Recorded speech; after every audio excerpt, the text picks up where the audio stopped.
Get ready with Hi me. guys, good Magkwento at morning. mangaral. Good morning kasi it's already 12 in the morning na. So, mabuhay and welcome to my vlog, no? Mag-vlog po tayo ngayon. Ngunit may twist po. Mag-ano po tayo? Vlog. While magkukwento ako ng paborito kong akdang pampalitika. May vlog yan ay mag-makeup din tayo para makita niyo yung fresh makeup look ko ngayong gabi. Una ay magpa-powder po ng mga tayo. Alam mo guys, may paborito akong akdang pampanitika, no? Na ito ay napabilang sa maikling kwento. Ito ay sinulat ni Fanny Garcia. Ito yung sandaang damit. Wait, blend ko muna. Bibigay ko sa inyo yung blend ko muna guys. Blend. Alam mo ba guys? Ang sandang damit na yan ay napakatanda ng nagbibigay pa rin siya ng aral, no? Nagbibigay aral. Lalo sa mga kabataan. Okay, ibabahagi ko sa'yo. Blend ko muna.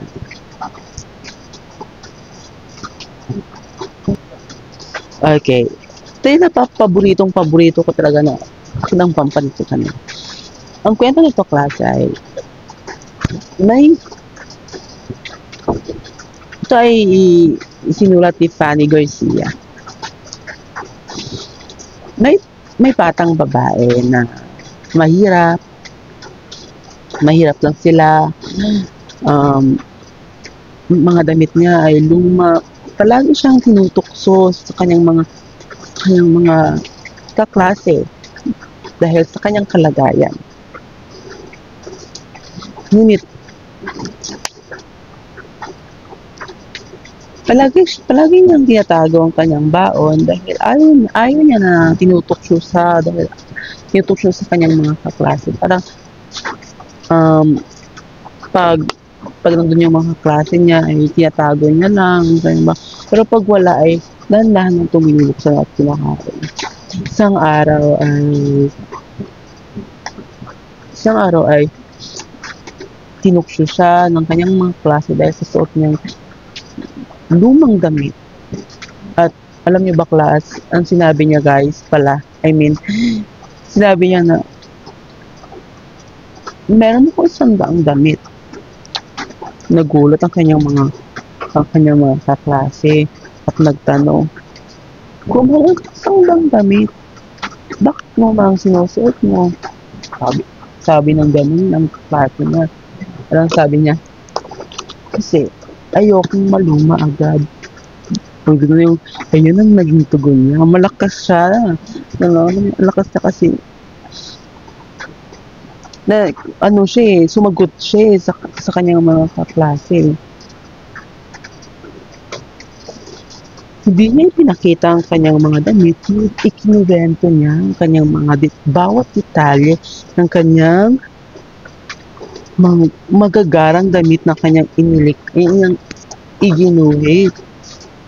At mula noon ay maging kaibigan na siya ng kanyang mga kaklaseng nagbubuli sa kanya, no? Diba? Isang araw guys,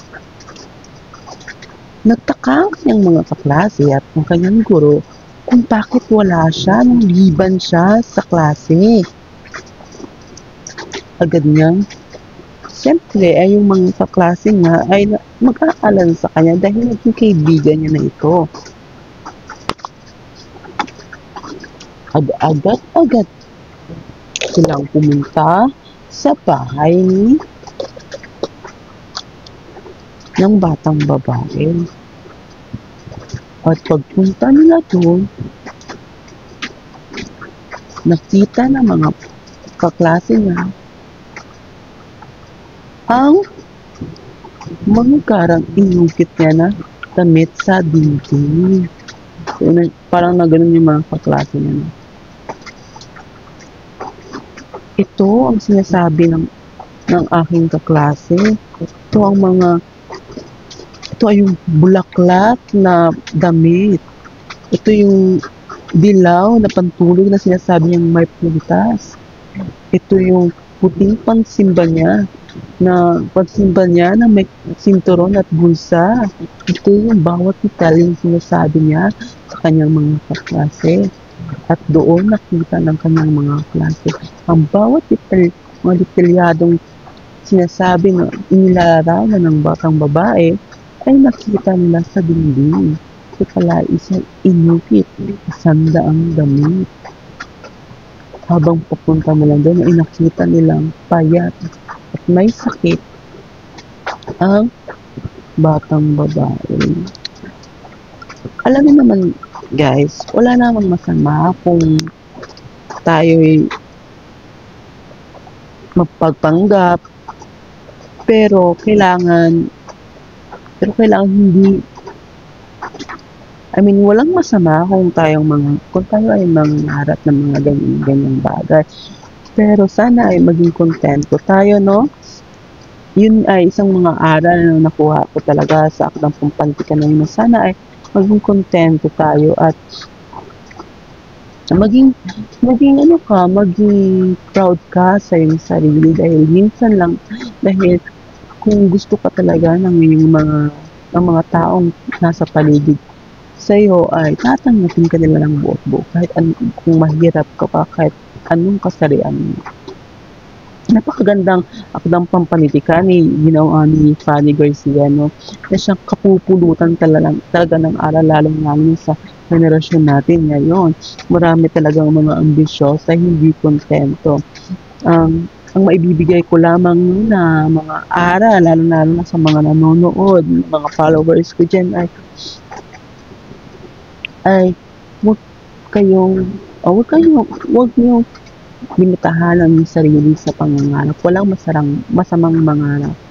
Basta, alam niyo sa sarili niyo na magpapakatotoo kayo at wala kayong inaapak-apakan na tao, ay magiging posible ang para sa inyo ay hindi posible. At itong Akdang Pampanitikan na ito ay naway basahin niyo, no? Ito ay share ko lang sa inyo kasi mahilig kasi akong magbasa ng mga gantong mga pampanitikan aklang, lalo sa mga maikling kwento. Kung gusto niyo mabasa yung full context ng maikling kwento ay ibibigay ko ang link sa ibaba. Okay? At sana ay pagtapos niyong basahin ang isang Akdang Pampanitikan na ito ay ma-realize nyo at makulutan nyo ng aral. Ito ay hindi para sa akin, hindi para sa iyo, hindi para sa ating lahat na nangangarap, no? Lalaban tayo, no? At mabubuhay tayong marami. Maraming salamat, no, sa panonood. At ito ang aking simple fresh man makeup look. Ito ay pang lalaki lang. Hindi muna tayo pambabae kasi madaling araw na. See you on my next vlog, guys. Love you.